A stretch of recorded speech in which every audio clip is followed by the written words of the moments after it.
This is the iconic Bf-109. It was the workhorse of the German Luftwaffe during World War II and the deadliest fighter in history. In this video, we'll focus on the most produced G or Gustav variant. In particular, we'll look at the G6, of which more than 12,000 examples were produced. When the G6 model became operational in the first months of 1943, it wasn't a super fighter when compared with its adversaries, but it was a solid design that could fill many different roles, and the G6 model saw combat in every theatre of German operations. My name is David Webb, and this is Blue Paw Print. The G6 had a typical all-metal construction, with a single spar wing and fabric-covered control surfaces. During the design, much emphasis was put on lightness and ease of maintenance in operational conditions. The structure was mainly riveted with flush countersunk rivets used on external surfaces to reduce drag. The plane measured 29 feet 4 inches in length and stood 8 feet 6 inches tall on its wheels, and the wingspan was 32 feet 7 inches. The plane had an empty weight of just over 6,000 pounds. And when fully loaded, it weighed 7,716 pounds. The fuselage consisted of 10 sections. The front section included the engine and machine guns. The second section included the cockpit, and under the cockpit floor was a fuselage middle beam upon which the wing spars were attached. The third section incorporated an L-shaped fuel tank. The most important parts positioned in the sections behind was the radio equipment and tailwheel shock strut at the rear. The construction technique of the rear fuselage behind the cockpit was a peculiar feature of the Bf-109. Each section in the fuselage was made from 2 halves. These 2 halves were put together with horizontal rows of rivets on top and bottom of the sections. To put the fuselage sections together, each half section was bent inwards. This way, they were connected through flanges. The 2 sections were then put together with a single line of vertical rivets. The longitudinal stringers were pushed through the holes in the frame. This made for a strong and lightweight fuselage. The Bf-109 was comparatively well armoured. The windshield and the rear section of the opening canopy were reinforced with 2.36 inches of laminated armoured glass. Behind the pilot's seat, there was 0.43 inches thick armour, and a 0.86 inches layered duralumin armour behind the fuel tank. The first units of the G6 had steel armour behind the pilot's head that were 0.43 inches thick, although in later models, the Galland armour was introduced, and it consisted of an armoured glass panel behind the pilot to improve visibility. The tail section was a separate module and was attached with bolts to the fuselage frame. Most G6 models had a typical all-metal tail with fabric-covered control surfaces. On most 109s, there were no other trim controls for the pilot except the elevator trim. A trim wheel was on the left-hand side of the cockpit, and it changed the angle of the horizontal stabilizer. Besides using the trim on normal flight conditions, it was also important to maintain control in high-speed dives. The wings of the 109 had a single spar. Both wings were attached to the fuselage with bolts. The installation and removal of the wings was relatively simple, and after removing the wings, the fuselage still sat upon its undercarriage. Coolant radiators were installed just below both wings, near the wing root. Coolers had hydraulically operated adjustable metal flaps in the front and rear. During the flight, these flaps were automatically controlled and adjusted with the help of the thermostat. Only during the landing, the radiator flap control was changed to manual, and the coolant flaps were fully open to increase the drag and improve the effect of the landing flaps. The coolant system, however, was a notorious weak spot of the Bf-109. as only minor damage could disable the system and thereby cause the engine to seize. Although the pilot could shut the damaged radiator from the coolant circuit if the problem was noticed in time. Ailerons were duralumin covered with linen fabric. All metal landing flaps were located between the radiator flaps and the ailerons. A peculiar feature of the 109's wings was the leading edge slats. At certain angles of attack, the negative air pressure on the surface of the wing pulled out the slats. They opened automatically as the speed decreased below 124 miles an hour on level flight and at higher speeds under G-load on tighter turns. These slats improved the plane's low speed and stalling characteristics, but the slats were not synchronized and they could open asymmetrically on turns, which in turn could disturb the pilot's aim during a dogfight. In a typical combat engagement against bombers, the pilot would climb to 26,000 feet.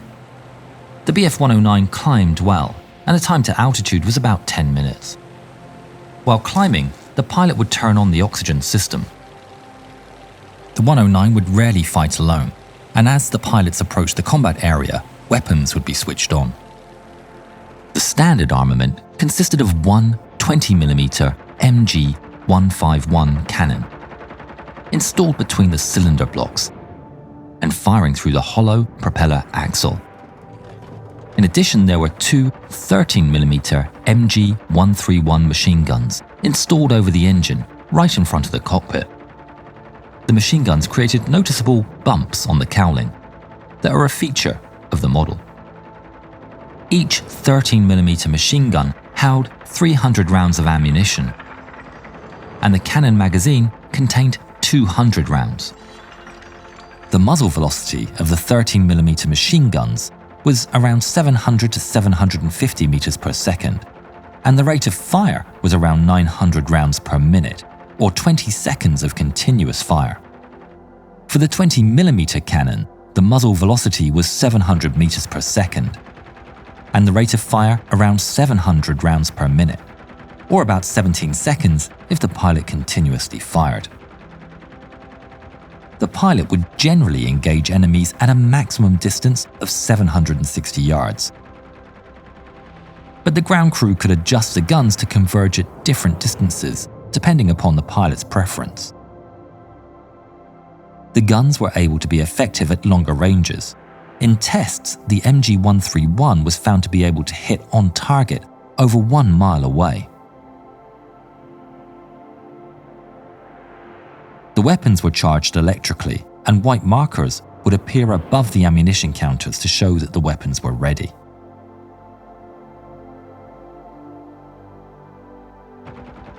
It was also possible to carry either a bomb or a drop tank under the fuselage. This could be a 79-gallon drop tank, a 551-pound bomb, or a 551-pound cluster bomb, or even a 1,100-pound bomb. But if carrying that large a bomb, the plane's performance suffered greatly. Bf-109s attacked in smaller flights, such as pairs or groups of 4 fighters. The leader of the group would maneuver to a favorable position and then start to engage. The Bf-109 G6 used a KG-13A stick. Before firing, the pilot first pulled the security switch forward, revealing a cannon button in the center. The cannon could be fired with a thumb, and machine guns could be fired with an index finger. If the enemy had escorting fighters, the Bf-109s would frequently have time for one pass before the escort fighters could be on their tails. In a tight formation, they would charge against the bomber formations and choose their targets and fire. After the attack, the German formation would scatter to individual planes and pairs. They would then need to switch their attention to the large numbers of escorting fighters before they could regroup or make a new pass against the bombers. When low on fuel and ammo, and if damaged or in an unfavorable position, the pilots could attempt to disengage and return to their airfields. The DB605A1 engine was a 12-cylinder inverted V engine with a maximum power output of 1,475 horsepower at sea level on emergency power. This engine could propel the Bf-109 to a maximum straight level speed of 400 miles an hour and could reach a maximum speed of 466 miles an hour in a dive. Beyond this speed, the airframe could become unstable. The plane had a very fast climb rate of 3,543 feet per minute and a maximum altitude of 39,000 feet. Such a powerful engine required active cooling to avoid overheating. Therefore, the DB605 engine was equipped with a cooling system featuring 2 radiators positioned below the wings near the wing roots. The radiators were connected to 2 metal header tanks on either side of the engine that cooled the engine with a mixture of water and glycol. The hot coolant was chilled by the oncoming airflow before returning back to the engine. The DB605A engine could operate at a maximum of 2,800 RPM for short periods. However, it was more usual to operate at 2,300 RPM, at which it would produce a continuous power output of 1,080 horsepower. There was an automatic supercharger that was crucial for maintaining consistent power, especially at high altitudes. The supercharger received air from an intake on the side of the fuselage. The air traveled through a pipe to a 16-blade centrifugal impeller, which compressed the air before feeding it into the cylinders.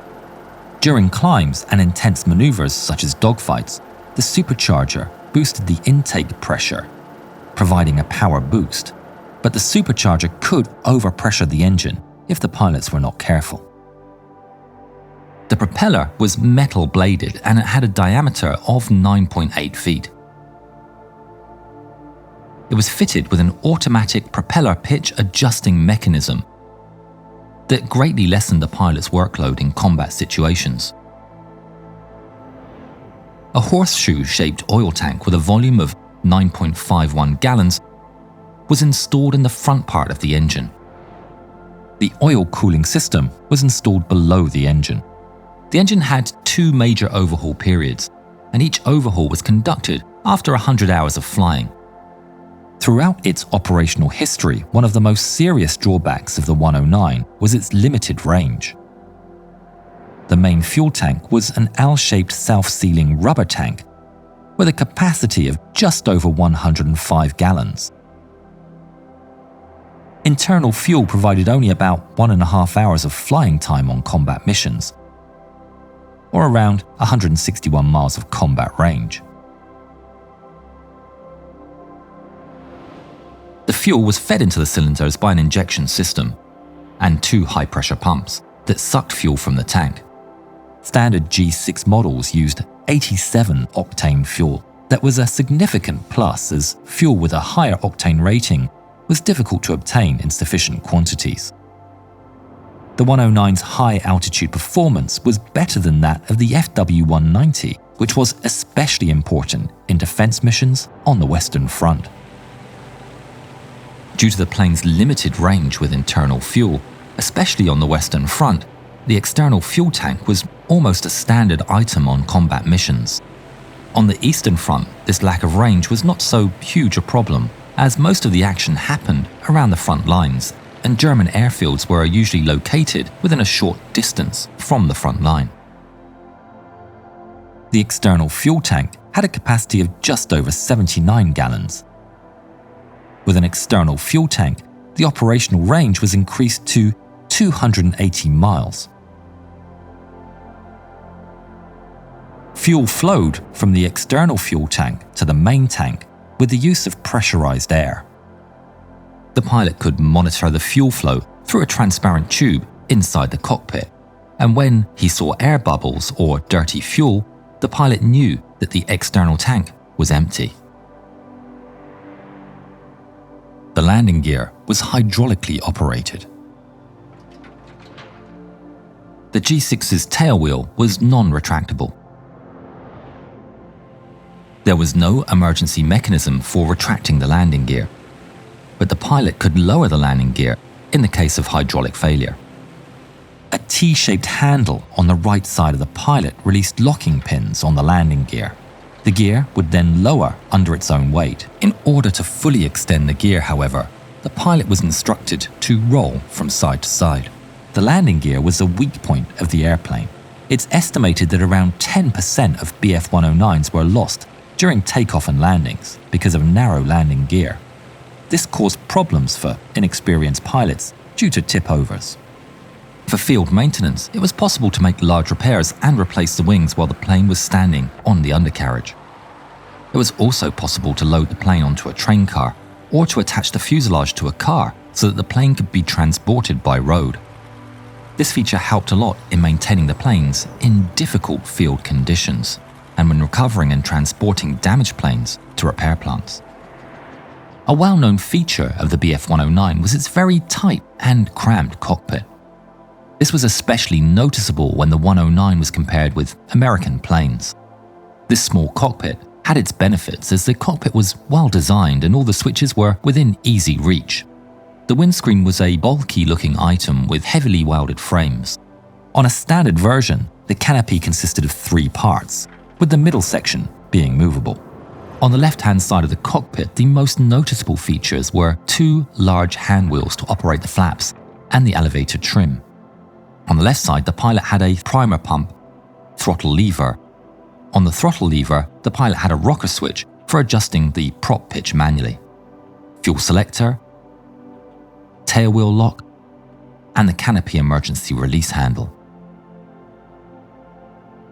On the right-hand side, the pilot had oxygen system controls, radio switches on the floor as 2 grey boxes, and radiator control switches, as well as the main circuit breaker panel.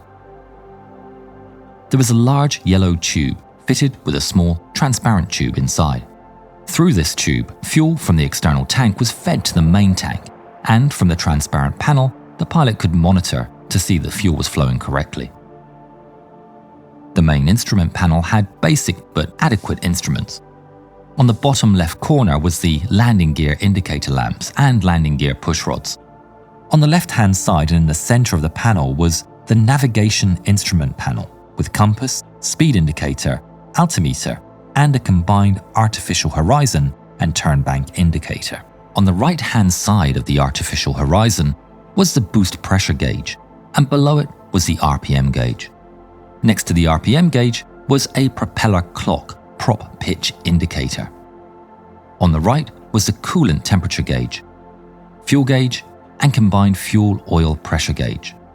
Next to the fuel gauge was the red low fuel warning light that was meant to turn on when there was fuel left for a maximum of 20 minutes of flight. The upper part of the instrument panel was dominated by the Revi 16B gun sight and its mount.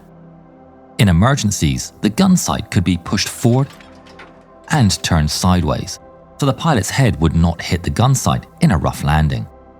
It was also possible to rapidly remove the gun sight from its mount. On the left-hand side were the ammunition counters with vertical bars showing the machine gun ammunition and the middle bar showing the cannon ammunition. The clock was located on the upper right-hand side of the instrument panel below the gun sight. Before starting up, the canopy would be closed, so that the airflow could not break the canopy.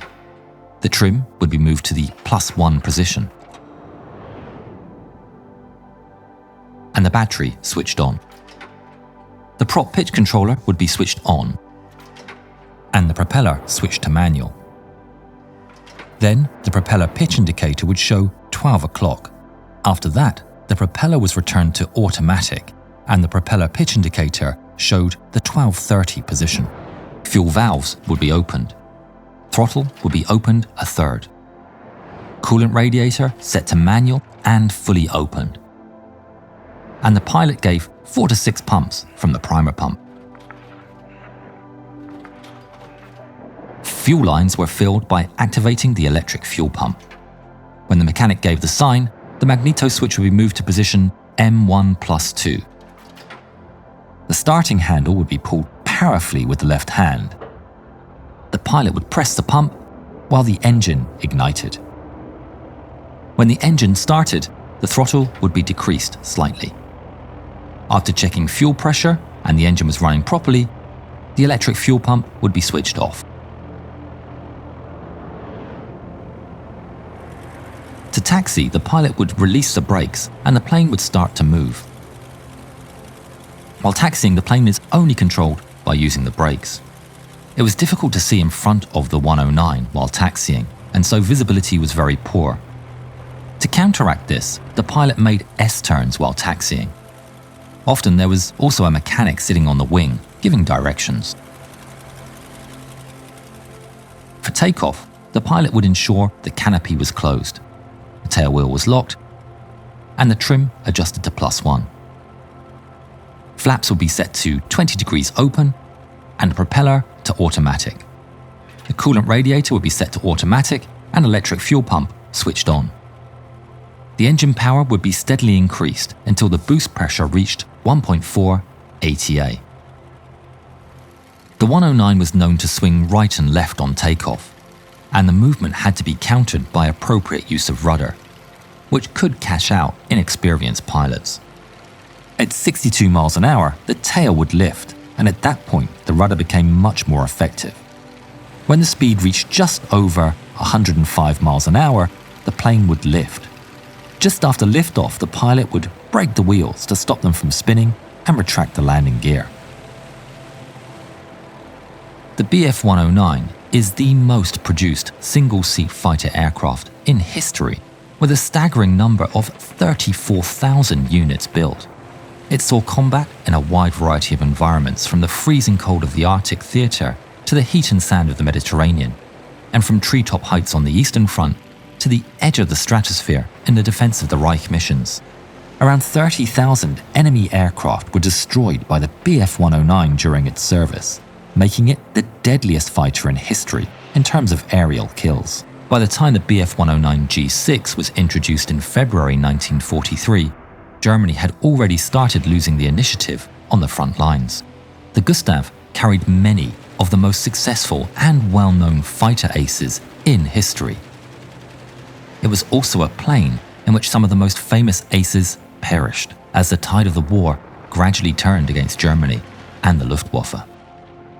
Thanks to Harry Huapainen for help with this script, and to the Finnish Military Aviation Museum for their generous help in providing the research materials. Any errors are entirely our own.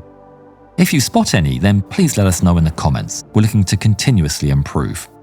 Also, if you like our video, please check out our Patreon. Thank you.